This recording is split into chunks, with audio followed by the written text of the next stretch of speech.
Good morning, my name's Kerry Duval, I am the Warrior Queen. Welcome to another episode of An Audience with a Queen. I've got an absolutely amazing guest who's going to share her story. We couldn't get Ronaldo on the show to talk about what he's currently going through with him and his wife, so we thought we'd get the next best. Rebecca's been through something a lot similar, so let's find out all about that. See you in a minute.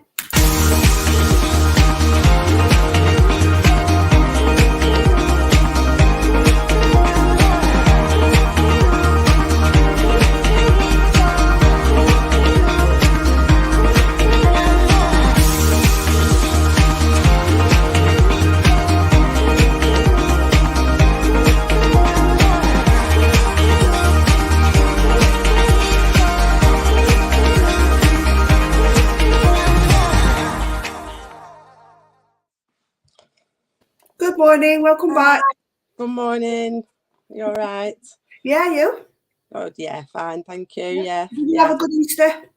Yeah, it was all right. Yeah. It was a bit difficult.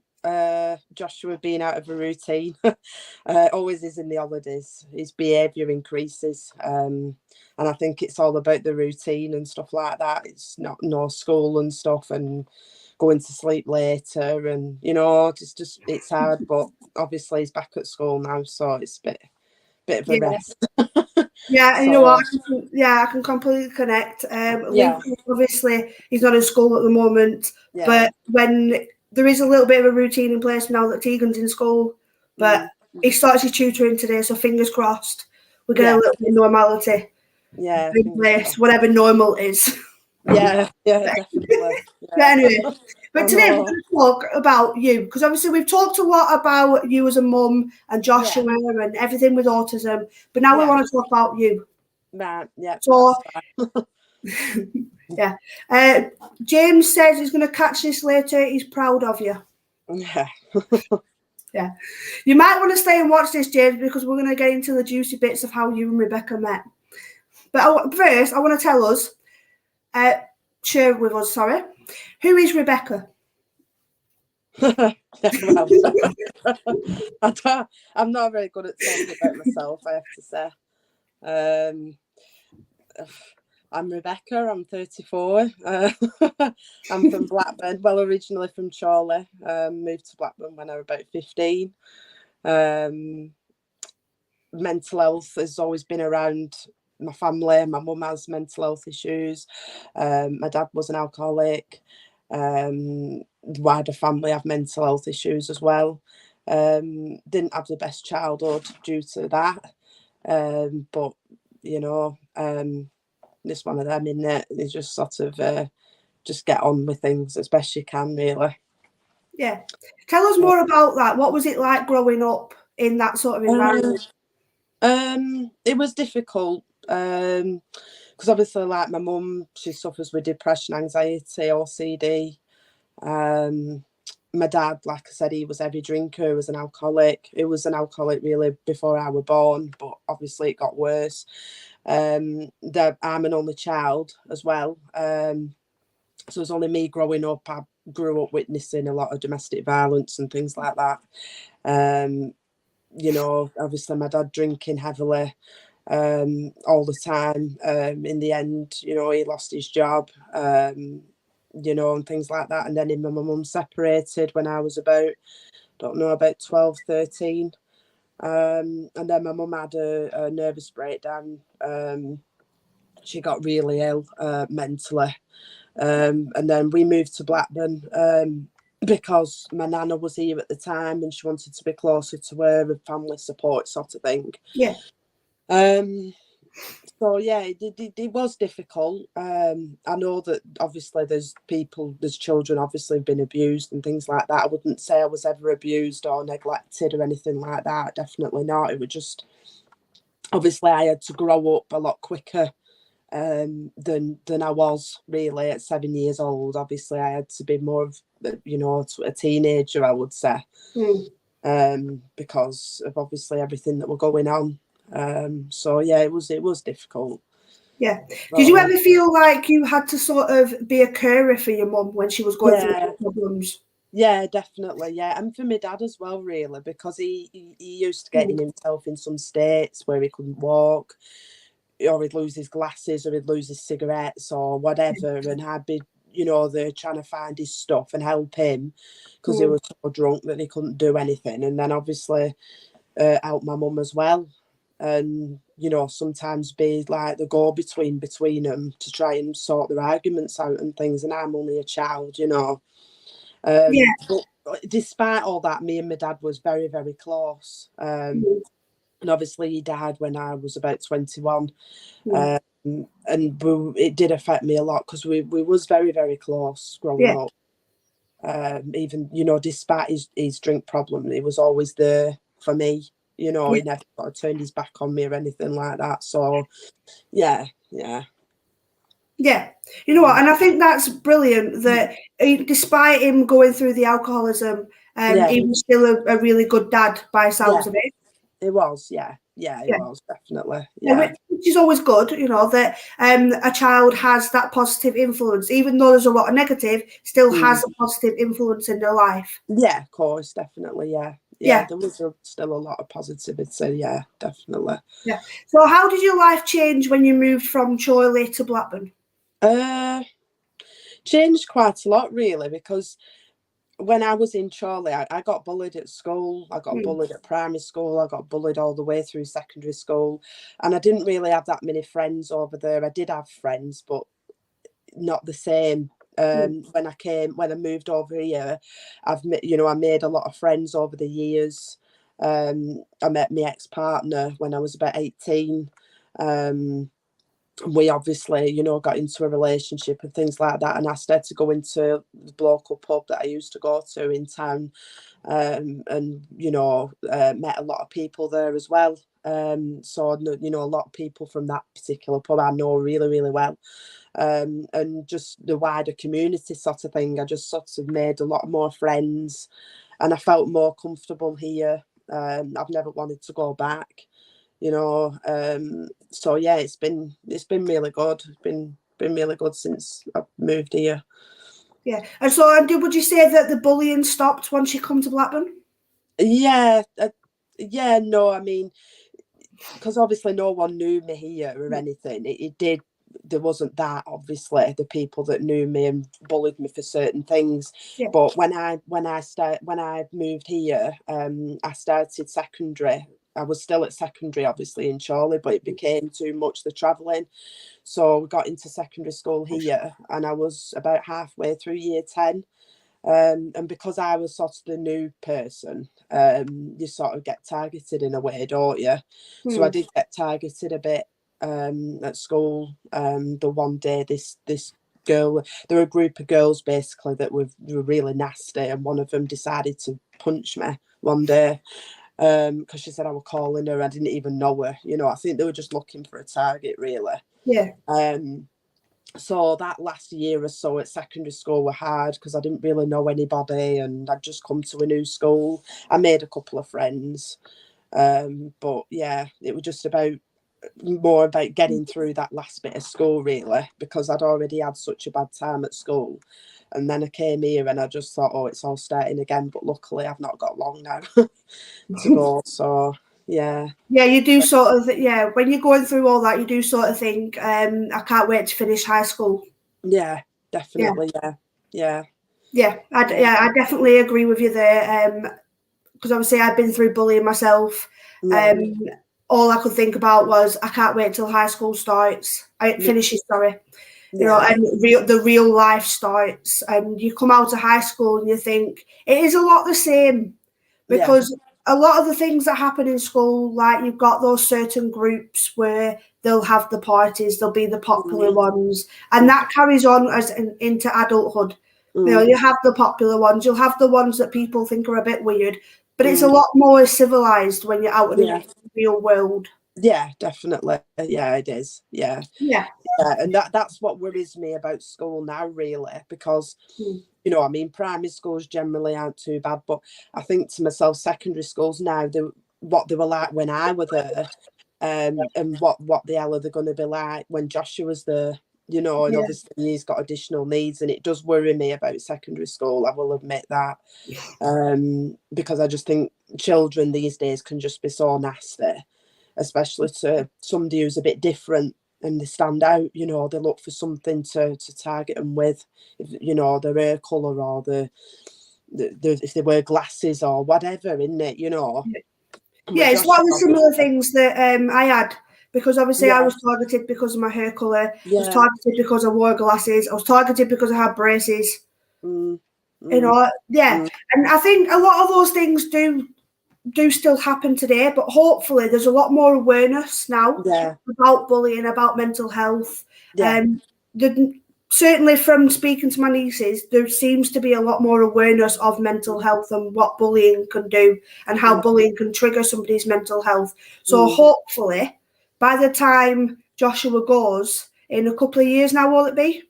Well, he's in year 3 now, so it'll be like 3 years. About 3 years, yeah. So hopefully by then things might have changed a little bit more. There'll be more awareness. I mean, Lucas starts in September, but he's not going to a mainstream high school. He's going to, it's an all boys autism high school. All right, yeah. So obviously all the boys there have all got autism. They're all clever in their own ways. Speaking to the teachers, there's a couple of boys that are going to be in his class who are maths geniuses like Lucas. Right. So it sounds like he's going to get on with those two. What he's going to be like with the other ones, we haven't got a clue. No. But Lucas has got another ability where he's a comedian. He's so funny when he wants to be. He's so funny when he wants to be. So I know for a fact, you know, that's going to help him. Being a comedian. I mean, it certainly helped him when he was in primary school. He had the whole class laughing. You know, which I suppose is good. But I do still have my worries about what he's going to be like in high school. And then Tegan's not far behind him, so I'll be more worried when it's time for Tegan to go. I will. Definitely, So anyway, back to you. So you've talked about bullying, and then obviously you had the bullying in school, then at home you had to deal with your mum and your dad arguing. How did you cope through that? It was difficult, really. It was hard because obviously when my mum and dad separated, I had to be more looking after my mum then, because she found it difficult to manage. Because my dad used to deal with all the finances and stuff like that, and she had all that to do, obviously. And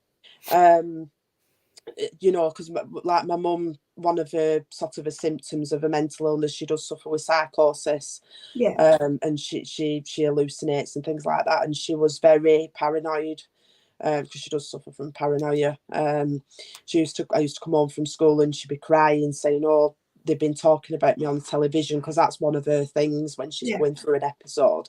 She thinks that people who are on the television on a programme are talking about her.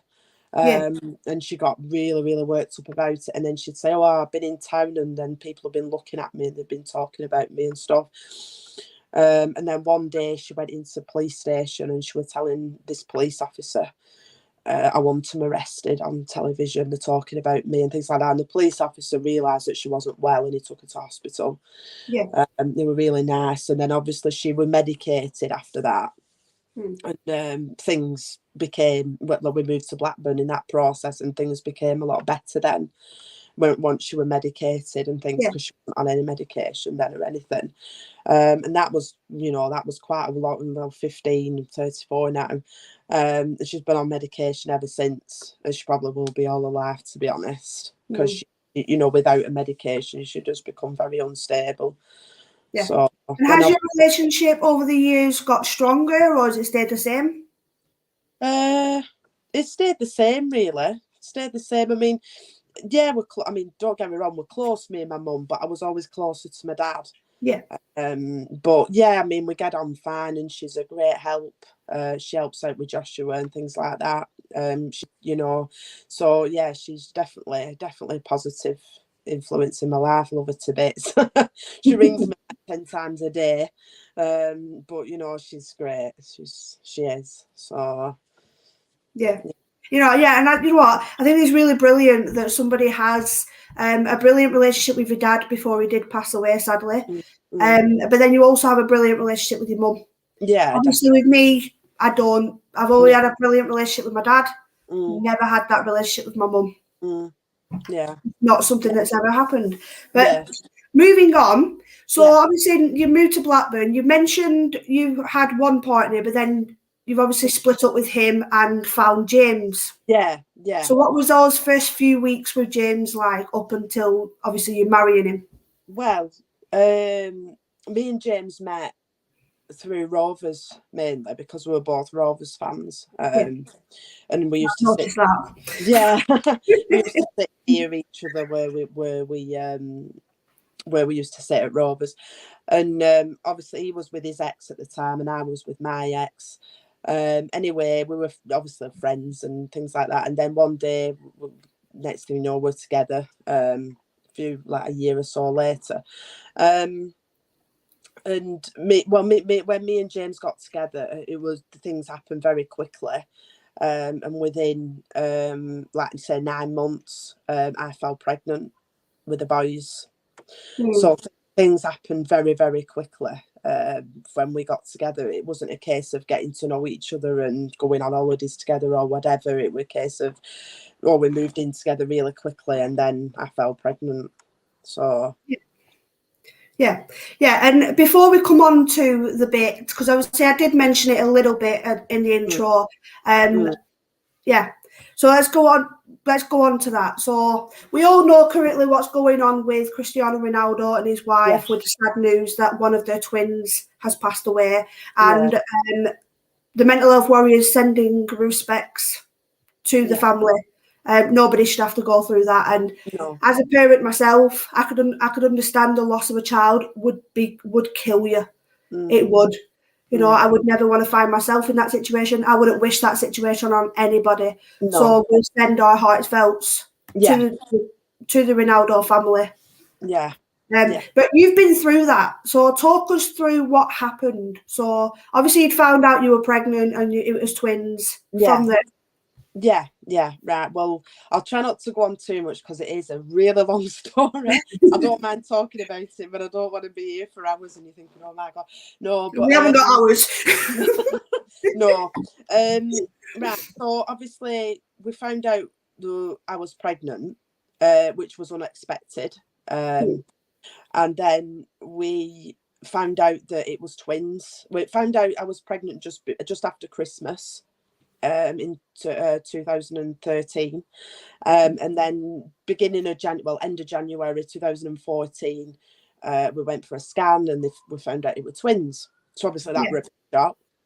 We was living in Bolton at the time, me and James, because I'd left where I was living, and I moved in with James. Or James was living in Bolton, so I was living over there. So when it came to about February, we moved back here to Blackburn because I said to him I wanted to be back over here to be near to my mum and my friends and things like that. So we moved back here. I was about 3 months, something like that. And obviously because I was having twins, I had to see the midwife more often because it was a twin pregnancy. I had to have extra scans. I had to be extra monitored under the consultant as well. So I was having scans. The first scan was fine. The second scan, the 20-week scan, was fine. We actually went for a private gender scan where I was about 18 weeks. And we found out there were 2 boys. Then I went for my 20-week scan, the normal hospital one. Everything was fine. And then I had another scan at, I think it was 24 weeks because they said you need to have one every 4 weeks or something like that. Yeah. Due to it being twins. And then they said, well, we saw the consultant and she was like, oh, the growth isn't very good. One of them's not grow twin one, which was Jacob's, not growing as well as expected. And twin two's is growing more, but not as well either. So we know we need to monitor you. And then they kept saying, oh, you've got reduced fluid in your waters, basically. Your amniotic fluids low. You know, the growth isn't very good, this, that and the other. Anyway, they admitted me into hospital about a few weeks before they were born. Yeah. And they did another scan, and then they were saying, oh, there's debris in both sacs, because they were non-identical twins, so they didn't share a placenta or a sac. They was separate. And they said, you know, there's debris in the sacs, that they're still not growing very well, and this, that, and the other. Anyway, they let me go home after a few days, and then I had another scan at Blackburn, and they said, oh, you know, things are still not looking right. There's something not quite right, but they didn't know what it was, obviously. So then they said, right, we'll have to admit you to Burnley again. So I went all the way over to Burnley. They admitted me again. I was in a few days. And then on the Friday, they did another scan. And then they still weren't happy with it. So I was in a side room on the ward, and I was actually in the shower. And this consultant came into James, and she said, where is she? And James said, oh, she's just in the shower. And she said, well, I'll come and speak to you after, but I need to deliver these babies as soon as possible. And walked out. So I come out the shower, and James told me. So anyway, she came back and she explained that things weren't looking right on the scan. She wasn't happy with the growth. She wasn't happy with how much amniotic fluid there was, you know, the measurements and things like that. Yeah. So she said, right, tomorrow morning, the Saturday morning, you know, we're going to take you down, basically, for cesarean. So off we go at 9 o'clock the next morning. Had the epidural and everything. When they was born, Jacob were born first, born 2 minutes apart. Jacob were born first, and it was silent. That you normally hear a baby cry. Yeah. And then Joshua were born. And all I could see, because obviously I'm led on that table, James is sat next to me, is a load of doctors and nurses around one thing and a load of doctors and nurses around the other thing. And I could see they were doing resuscitation. From where I was, I could see what they were doing. And then I was led there, and it seemed like hours, even though it were only minutes. It just seemed like hours and hours. It was weird. Anyway, the consultant came while I'm there, still being stitched up and everything, and he just said, twin one, he just said, we've been trying for 20 minutes, and he said, unfortunately, we're going to have to stop now. And I just looked, and I burst into tears, and I just said, well, why? And he just said, listen, I'll come and speak to you after. You know, we're still thinking with everything else, but he said, unfortunately, we've had to stop. So then I said to him, well, how's the other one? And he said, well, we've stabilised him. We've got an intubation tube in. We've had to resuscitate him, but we can't see him at the minute. We've had to take him straight to NICU straight away. So I said, right, okay. And then one of the midwives came over with Jacob wrapped in a blanket. She was crying her eyes out. She was crying and absolutely sobbing. And I said to her, because I think it was because I was so drugged up, to be honest, with all the meds they'd given me, because she came over and she said, do you want to see him? And I said, what is it? And she said, it's a little baby boy. And she was crying her eyes out, and she just went like that and showed him as we could see the top of his head. And then she took him away. Anyway, after that, it was a bit of a blur, really. They took us back onto the ward, and I was in and out in a side room. I was in and out of consciousness. I think I just exhausted myself, and I just gone. James were ringing family, telling them what had gone on and things like that. And then I were in and out of sleep, and then the consultant came to speak to us, and he just said, look, there's nothing we can do for your other baby here. You need to go to Manchester. And I was like, why? This is the same day, a few hours later. And he explained, he said, well, we've tried to put a tube up his nostril down into his belly. Yeah. And it won't go. So there's a blockage of some sort. And also there's something wrong with his skin, which was the same as the other twin. And we said, we're not entirely sure what it is, but it looks like epidermis bullosa, which is, it's like a rare skin condition.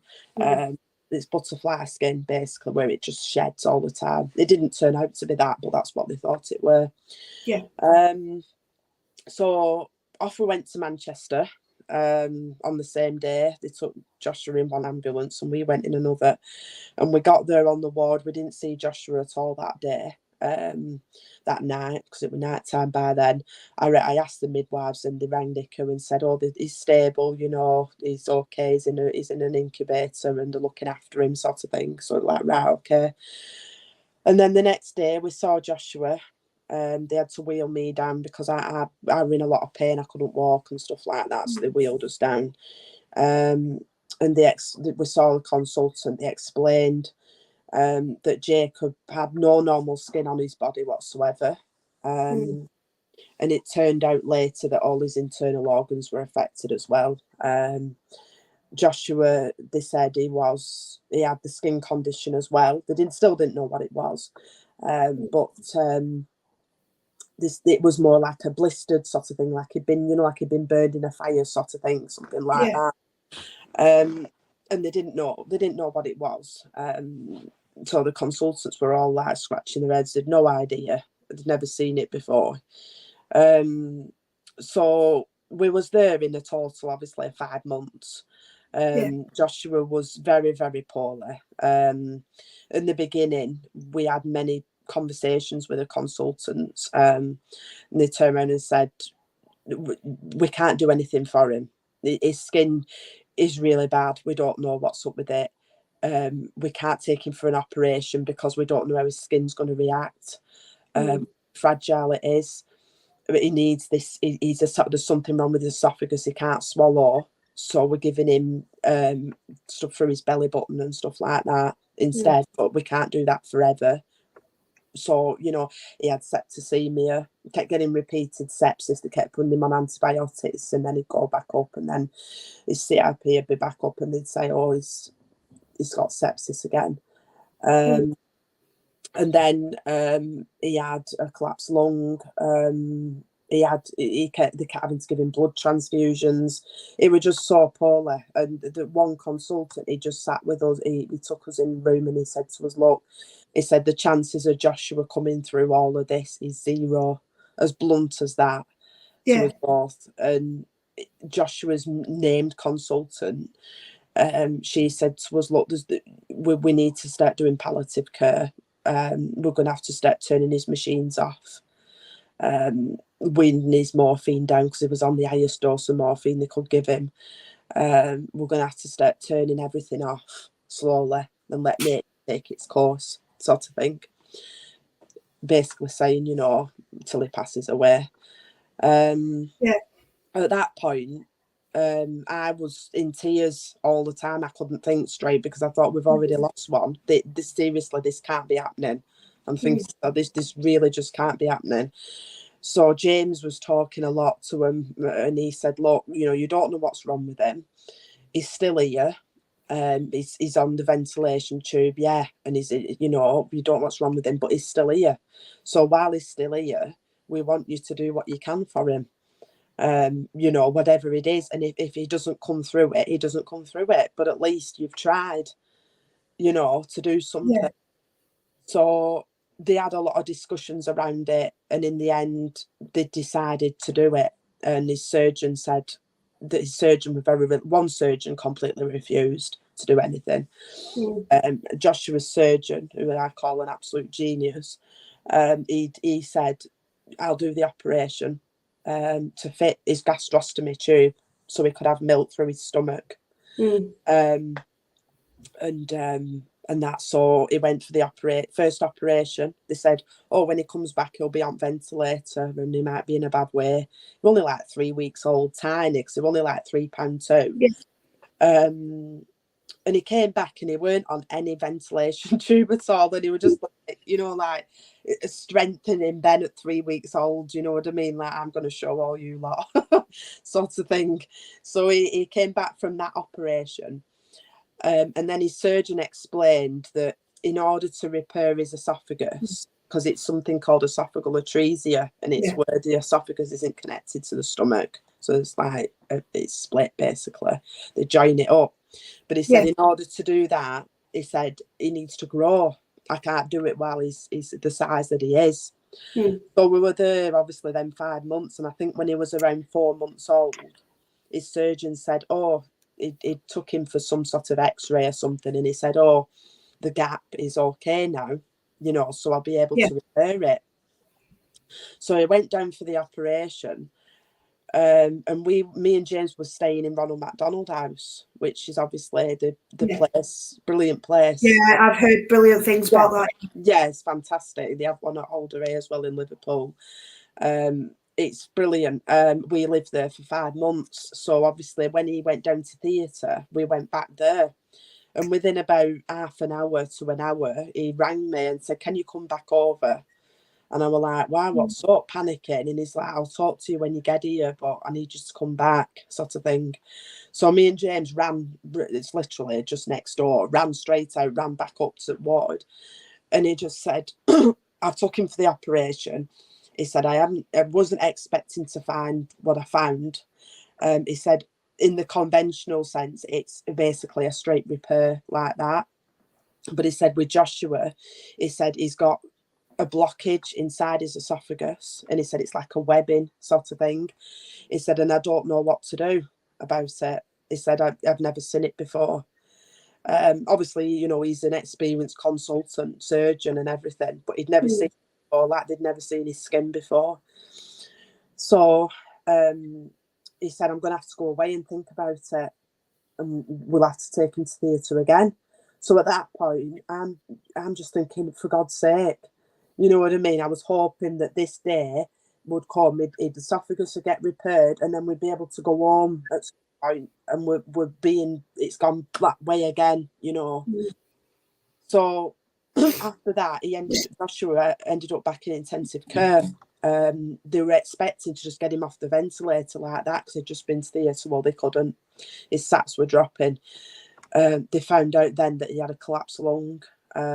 He had 3 chest drains in, trying to drain all the excess air in his lungs out. It ballooned up like really big and stuff like that.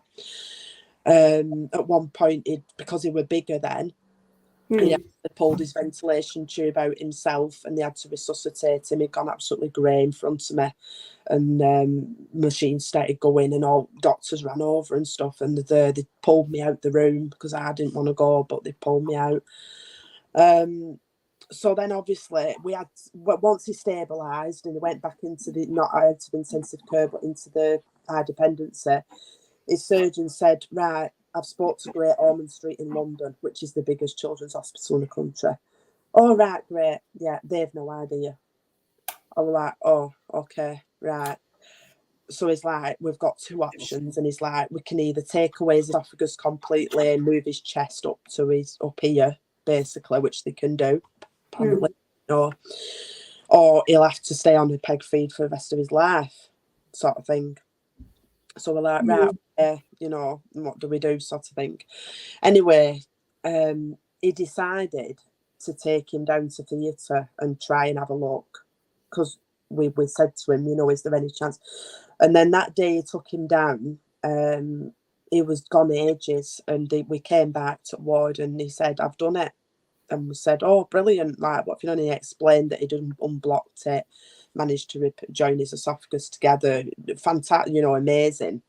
It's like something you can't even think, you know, when they tell you these things, they're so brilliant at what they do, you know. So he repaired his esophagus. His dermatologist, who he was under for his skin, he's a professor. He didn't know what was wrong with his skin either. And then a lady came, dermatologist, really a quite old lady. She was close to retirement. And she looked at him and she knew what it was. She took us in a room, she sat us down, she told us. She'd only seen it once before in her career, but she was absolutely 100% certain it was that. The medical name, it's congenital erosive and vesicular dermatosis. There's only 32 reported cases in the world of it. About 32, something like that. And Joshua is the only reported case with that, the skin and the esophageal problem as well. Yeah. We've never seen that before combined. Hmm. So obviously when that all happened and everything, seemed to be looking a lot brighter. When he was about 5 months, we got discharged from Manchester. This discharged us over to Blackburn. We spent about 2 or 3 weeks there, and then we came home about a week before Christmas, in 2014. So obviously it was 6 months altogether being in hospital, and then come home just before Christmas.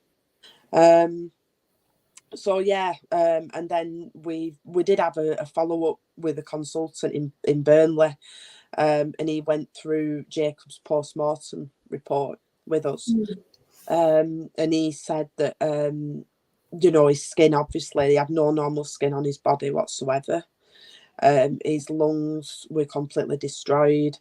His internal organs were twice the size what they should have been.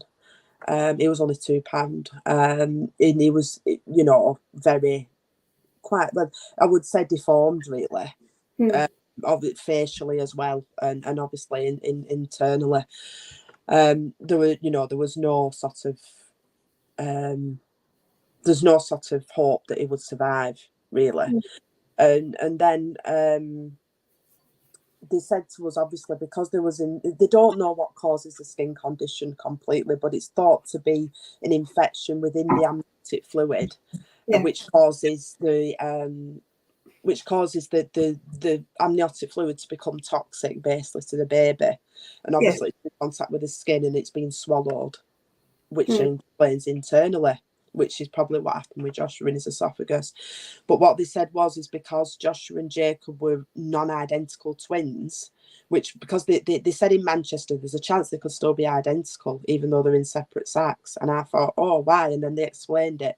Anyway, they did blood tests in Manchester and they said, no, there was definitely non-identical. So what the consultant said was that because there was non-identical twins and they didn't share a placenta, that's why Jacob was more severely affected than Joshua, because Jacob's placenta and obviously him was severely abnormal, whereas Joshua was abnormal but not on the same scale. Whereas if they'd have left it longer, or they'd have been in the same sac, it probably would have both been the same. I was just short of 31 weeks when they were born. 31 weeks pregnant, 30 weeks, 6 days, something like that. So obviously when we came home, obviously, and all throughout Joshua being unwell in hospital, we had to focus on him. And it was really difficult because we hadn't forgot about Jacob, and we never ever have. And it was difficult dealing with them contrast of emotions, like, oh, Joshua's so poorly, he needs all this help. But we did have a little boy who died at the same time, who we don't want to forget about. We had his funeral while we was in Manchester. We had to come all the way over here for his funeral. We just had a graveside service, just me and James with a vicar. Just had him at Pleasanton. And obviously when we came home, because Joshua was on so much medication, he was still on his peg feed. Because even though his esophagus had been repaired, he'd lost that. The consultant explained how he'd lost that first sort of suckling stage. So he had a really bad oral aversion. He wouldn't have anything near his mouth, because when he was in hospital, he had a replogal tube up his nose, which went down into his... It had to get all the secretions out, basically. Otherwise, he could have aspirated and choked to death. So every 15 minutes, the nurses used to come over and flush his tube, and then with a syringe. And sometimes it'd come out because he'd pull it out, so they had to stick it back up his nose and mess in his mouth. So he hated anybody. He still does, to be honest. So I had to give him regular peg feeds and medication. He was on a lot of anti-reflux medication. James went back to work in Manchester at that point, because James worked in Manchester. He just had 6 months off. So I was basically here on my own with Joshua. So I think I sort of just got on with it, really. I think, like, obviously with Jacob, obviously losing him, we were devastated. We still are. But everything had just gone into Joshua because I thought, well, I have no choice. I still have Joshua here, and I've got to do what I can for him, sort of thing. But it's hard, even now, nearly 8 years on. It's hard on birthdays because obviously the birthday's the same day, and it's the same day that Jacob died, 21st of June, the longest day of the year, and it's the longest day of the year, literally, and it was that day. It's hard on Christmas. It's hard when he's going to school. What different things that are going on in his life, because I always think we're robbed, and there still should be two. Even though I'm lucky, and I know I'm lucky that Joshua's here, and I thank my stars every single day. I still think I should have two. I should be taking two little boys to school. I should be taking two little boys to the park. I should be putting two little boys to bed at night. We'd bought two of everything. We had two cots. We had a double pram. We were so excited, having twins in the family. We was all, and it's hard. It really is. It's hard. Yeah. Yeah, I can imagine. And you know what? And thank you for sharing that with us, because I think that was so powerful. Even I shed a couple of tears when you were telling me. Everybody does. Even I shed a couple of tears when you were telling me. I was like, oh my God. Yeah. I just hope I'm not going to cry on here. I'm not supposed to. I know it is. It is. It does. It is an emotional story. It really, really is. It's something that, like I said, I don't mind talking about because it helps. It helps me. It helps. It might help other people. There might be somebody watching this who's been through similar, and they're thinking, it's one of them. Like I said, I'm thankful every day for Joshua. But I can only imagine what you and James must have been feeling like, especially in those moments. You just delivered your two little boys that you've been so excited to meet and everything like that, and and coming home from the hospital with just one of them. Yeah, I mean, I can't imagine what that felt like. I mean, bringing Lucas and Tegan home from the hospital and the birthing centre, that was absolutely brilliant moments for me and Adam, as for any parents. But to know that you should be bringing two when you're only bringing one, that's got to be absolutely horrible. And my heart goes out to you, and it all goes out to Ronaldo family and anybody else that has been through this. Definitely. It does make you grateful for your children. And I'm gonna ask you something. Obviously, I'm not bothered if you don't want to answer it. But is everything you've been through the reason why you've not given Joshua a little brother or a little sister? Not to replace Jacob, obviously, but just as an extra sibling. Yeah, I think so. Yeah, probably some of that. Anxiety and stuff. Yeah. I always said I wanted more than one because I'm an only child. And growing up as an only child, I mean, it's not the worst thing in the world, but I've always never known what it's like to have brothers and sisters. But obviously, Joshua does have a brother, but obviously he's here. So it is difficult in that sense. Yeah. Does Joshua know about his twin brother? He'll say. He doesn't talk about him that much now, but he used to. Every now and again, he'll pop up and he'll say, if he talks about Jacob, he'll say, my brother Jacob lives in the sky. And it's really, it gets me every time. Oh my God. I can imagine. He did You're set me off again. I know. He did a picture at school once, and it was like a rocket thing. I think it was in reception. And at the time, they put stuff online that you could look at what they'd done and stuff. It said, "Oh, this is a rocket." The teacher asked, "What's that, Joshua?" And he said, "Oh, it's a rocket. I'm putting it at my window so I can go and see my brother." And I just looked at it. God, you know what I mean? You're gonna set me off now. I know. It is. He does know about him. And there's actually, when we had Jacob buried, and the Rover, we had, he's buried basically with a Rover shirt around him, and all the players signed it. We got, I don't remember what happened, but I think James sorted it, where somebody did. All the players signed it for us, and it obviously went round him. And was buried, and he's also buried with a teddy. We got, when we was in Manchester, we got one of these boxes, were the like bereavement things, and we had 2 teddies in it that were exactly the same. They're identical, these little small teddies. We put one in with Jacob, of them, and Joshua's got the other one.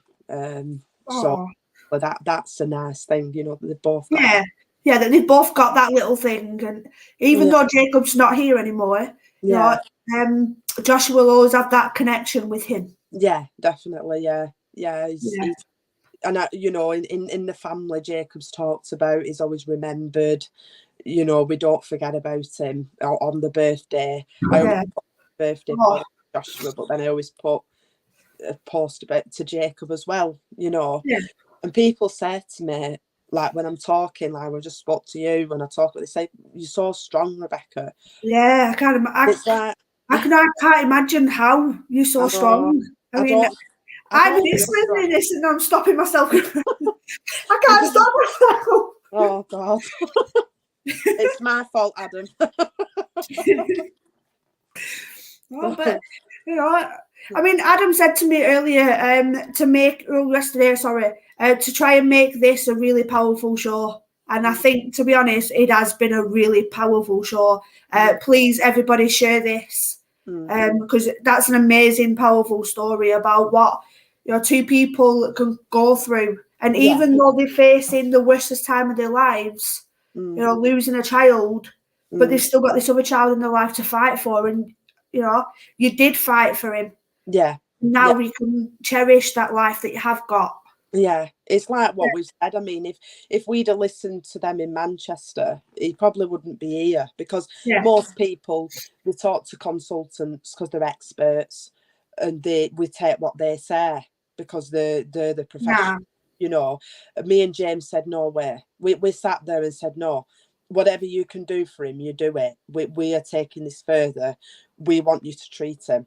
I mean, there were a few consultants, but they was all saying the same thing. And that one who sat there and he just said the chances of him coming through this is 0. He didn't even say a 1% chance. Do you know what I mean? Yeah. Well, who's laughing now? I know, exactly. You know, I'm just thinking, well, he's nearly 8 now. You know, exactly. We actually saw that consultant. It was so fun. I can't remember how old Joshua was. I think he was about 2, something like that. And we'd gone to Manchester for an appointment, and it was hilarious. It was in the pram. We got in, we went to the lift, pressed the lift from the car park, and when the doors opened, it was stood there, that consultant. And me and James just looked like, oh my God. We walked in with the pram, and he looked at us and he went, oh, hello. And we said, oh, are you all right? And he said, yeah, no. I couldn't help it. So I looked at him and I said, this is Joshua. Do you remember him? And he said, oh, yeah, remember, yeah. Oh, it's good to see he's doing well. And then he, as soon as lift doors opened, he couldn't get away quick enough. But I thought, it's not. I think I'd have said more than that. I know. But it's like, James, I don't blame him as such. I don't hold any resentment as such, because he was very poorly. He had a lot of things wrong with him. They didn't know what were wrong with him, but they were writing him off based on all that. And we said, you know, and then Joshua's consultant even said in the end, when she found out, you know, obviously he was better and everything, she said, after Joshua, she said, it actually made me think differently. And made me feel differently, and to treat children in an individual way instead of textbook sort of thing. Yeah. So I think it's textbooks can tell you some things, but they are nowhere can be, what's the word, connected with actual experience. Yeah. Experience matters more, you know. The textbook can tell you do this, but it's like, sorry, kids aren't born with a textbook. No. You know, you don't give birth to a textbook when you give birth to a child. No. There's no book that tells you how to be a perfect parent. You just got to go with it. Yeah. Yeah. And I just, to anybody who might be watching this, who's, you know, who's having these conversations with professionals or whatever, I'd always say, always fight your corner. You know, if you if you know, nobody knows the child better than the parents, and if you know that they can do something for your child, fight for it. You know, Yeah, we fought for it, and in the end they agreed to it, because we threatened. We said, we'll just take him to Great Ormond Street in London if you're not going to do it here. yeah, You know, and we said, we want you to do it. You know, you're not yeah, turning machines off, you're not removing his ventilation tube, you're leaving him and you're treating him, because he's still here, he's not dead. yeah, You know, and I'd say that to anybody. Yeah, okay, you've got to respect them because they're professionals, they know what they're talking about, but you know, as parents, and yeah, me, obviously me and James are proof of that, yeah, that parents, you know, always know best. yeah. Parents do always know best. They Yeah, do. yeah, No, I mean, yeah, all right. Massive respect to doctors, yeah, nurses, therapists, yeah, whatever. You yeah, know, massive respects to them. yeah, But ultimately, it is the parents are the experts with kids. You yeah, listen to them, exactly. and if your child is ill in hospital, Mm, I mean, touch wood, nothing happens to any child. I wouldn't mm, wish that on any child. yeah, I would want in a perfect world, every single child would grow up with no health problems. They'd be able to mm, have a brilliant childhood in the mm, perfect world. But yeah. unfortunately, we don't live in that world. No, we don't. No, If you no. find yourself in this situation, always ask for a second opinion, third Yeah, opinion, fourth opinion, fifth opinion. yeah, Fight it all the way. Never yeah. give up. No, Hashtag never quit.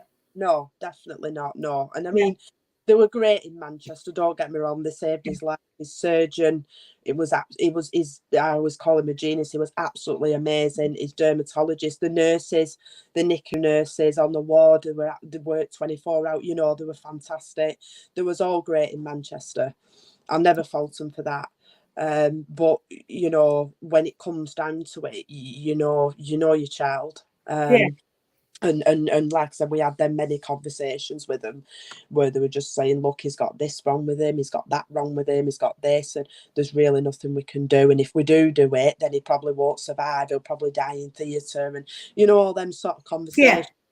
And obviously, when they took him for his operations, we had to sign the thing to say the risks. Obviously, the risk that he could bleed to death, or the risk that, or whatever. We signed it, just said, yeah, if it doesn't come through, we're going to be devastated. But at least you've tried to do yeah, something, not just yeah, do nothing and turn his machines off, and so he dies basically.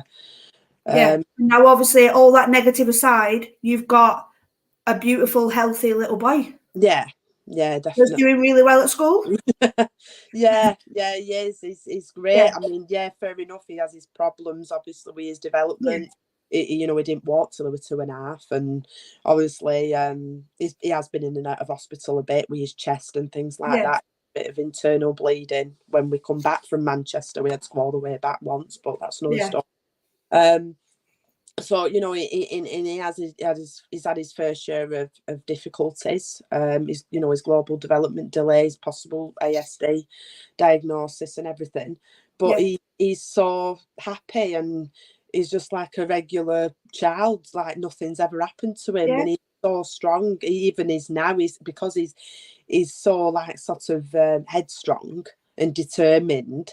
He yeah, still is even now, and that, I think that stemmed from him being a baby, basically. Like, no, I am going to make it. I am going to show you, yeah. you He's know. defied all the odds. Yeah, he did. He did Yeah, defy all the odds, and that's why we went to London a few years ago, and he got an award in London. I don't know if you remember it, 'cause we obviously put it on Facebook. The Paw Patrol Awards. yeah. I think so. I think I saw that. Yeah, Yeah, and he won the award for strength because James nominated him, and they rung us and said he'd won the award for strength. It was only like 4 or 5 then, mm, 5, and we went down to London.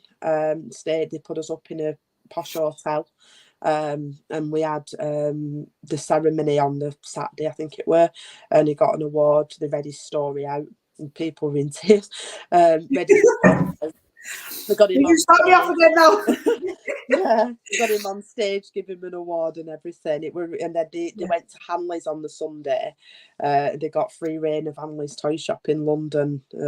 So yeah, it was great, and for him to have some some recognition what he's been through. Well, you know what? I think, yeah, all right, Joshua deserves recognition, but I think you and James do too. Yeah. You do. Yeah. You honestly, you both do. You both should be really, really proud of yourselves. Yeah. Because of the fact that, yeah, all right, Joshua's been through all this, but you and James have had to sit there and watch him go through all this. What? I mean, we're going to have to come back and do a second part of this because we're nearly at the hour mark. Yeah. But yeah, we'll come back and we'll do a second half of it. But hopefully, in the second half, I want to encourage James to come on, and tell us how it affected him as a dad, knowing that he's got this little boy at home, that's just been through this up and down roller coaster ride. But then now is at home, finally at home, starting his life as he should have done months before. Yeah, definitely. So, James, you're getting on in part 2. Thank you for watching. Thank you for sharing. This has been absolutely brilliant live. Yeah. Thank you very much. Thank you. Yeah. And as always, please like and share this. This one, definitely share this. And we'll see you later. Yeah. Bye. Thank you. Bye. Bye. Bye.